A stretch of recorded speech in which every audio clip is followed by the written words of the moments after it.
Shekar Raman. I'm the CEO and co-founder of Birdzi. We're a customer intelligence platform that helps retailers understand shopper behavior, predict their buying patterns, and then tailor promotions that are specifically designed to grow them as shoppers to the retailer. Awesome. Very needed in the platform in the world today. We hope so. Yeah. I think you've had a ton of success. How do you differentiate yourself from what people might call a loyalty platform? I know you and I have talked in the past that gets a little confusing sometimes. And I also want to kind of elaborate on what we mean by personalization. Yeah, right? Please do. So I think loyalty, for us, the way we look at loyalty is a means of engaging shoppers with your store so you can get some purchase data. Okay. So you enroll them in like a points program or a clubs, turkey club, spend $400 and get a free turkey, right? That's popular this time of the year. So I think a loyalty platform allows you to run those kind of continuity programs. And I think continuity programs are based on which you can get reliable customer identified data. Because if you don't have a continuity program, there is no reason for me to identify every time I make a purchase. So that's where the continuity program comes in really handy. But now, once you have consistent purchase information on a shopper, the question is, what can you do with that? And that's kind of where our platform really excels, is we typically layer on top of loyalty platforms to then enable that personalization back to the shop. As you know, we've got a food service platform that oftentimes collects a whole lot of data. At the end, sometimes our customers don't really know what to do with all of this data they've collected. And even if the shopper has identified themselves, what do you do and how do you ensure that they're coming back in or trying to increase the frequency? And so you're solving that problem. Yeah, I think there's many more applications. Obviously, you and I have talked about this before, is that for a lot of retailers, their pause that they use for the checkout is different from the pause that they use at their hot foods or their deli sections. Right. And there's a disconnect in terms of data between those two. And very often, I don't think we're even getting some of that hot food data coming in. Maybe we're getting in some aggregated fashion. Right. And I think there's lots of potential of interconnecting those, because I think it helps you understand behavior even better, right? Timing, when do these people shop? What kind of foods do they like? Which, you can buy ingredients, but I don't know what kind of food you're going to make at home. Right. When you go buy hot food in the store, it gives me a much better indication. Right. Yeah. Right. Yeah, there was some interesting data presented earlier today from FMI about that the average dinner meal right now in the United States, Americans don't know what they're going to eat 30 minutes before dinner.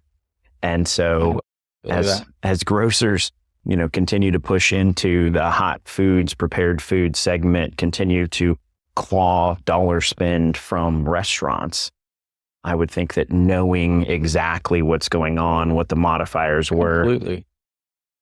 Which today, to your point, it's usually another POS system, or it's maybe even worse, it's a scale that you have no idea what's actually going on in that data. That's right. And which makes it very hard to personalize offers. It makes it hard to get them back in the store. It makes them hard to tell, hey, we have these offers, or we have these, entice them. Yeah, and I think, offers, I think, is one thing, right? I think ultimately you want to engage your shoppers with valuable content. That value may translate commercially, into a financial incentive, mm-hmm. but it can also be content that's valuable.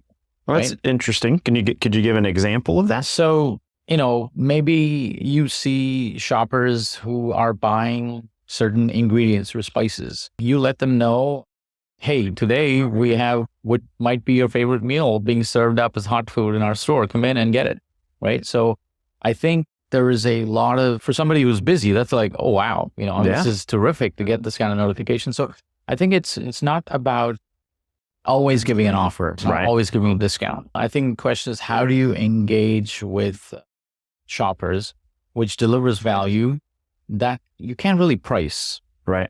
And I think that's where the X factor comes in terms of how you build a relationship. Yeah. Like, remembering somebody's birthday. It doesn't cost you anything. Right. But, you do it at the right time, on the right day, it adds an emotional connection Yeah. And I think the ability to be able to communicate personally Yeah.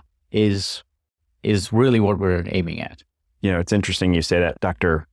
Randy Ross was talking earlier about kindness. It turns out is kind of an X factor. Yeah. And it doesn't cost anything. And he was talking about Chick-fil-A story and some other things, but being able to empower your people to be able to do that and to be able, and having effective tools to be effective at your job is certainly an important thing there. Yeah, I completely agree. And I think the key is for, at least supermarket grocers in this digital age to figure out how do you get into that mind share of the shopper, right? There's all kinds of things fighting and vying for your attention. There's Netflix, there's Twitter, there's Instagram. And where does your supermarket sit in that universe, right? And today, I think digital engagement is limited to your email a week, here's a weekly ad. Right. And that's about it. And there's the occasional ping on your phone with a push notification from your, Right. So beyond that, there is nothing being done to drive an emotional connection.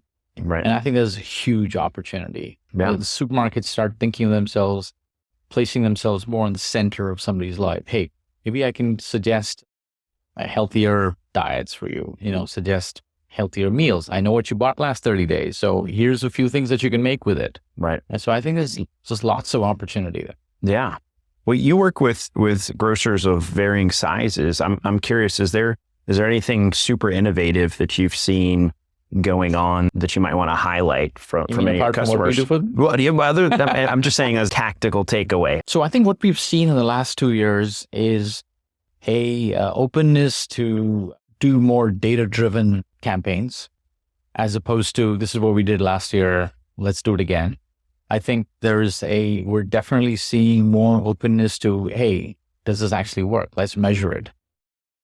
We're seeing that across the board from 10 store chains up until the bigger ones. And funnily enough, it's easier for the 10 and 20 store people to make the change because they have lesser red tape typically to go. They're nimble and there's no committee. There's no, death by committee, right? That's the real thing. Yeah. So I think that's what we're seeing is that there's a lot of change happening in organizations, and the ones that are able to move fast are really killing it, and one of our retailers, Strack Van Til, who's out in Indiana, a suburb of Chicago, they won an award from IDC as the future customer experience best retailer in North America. Wow. Yeah, which is amazing. That's amazing. It's like a 22 store chain, right? To stand out.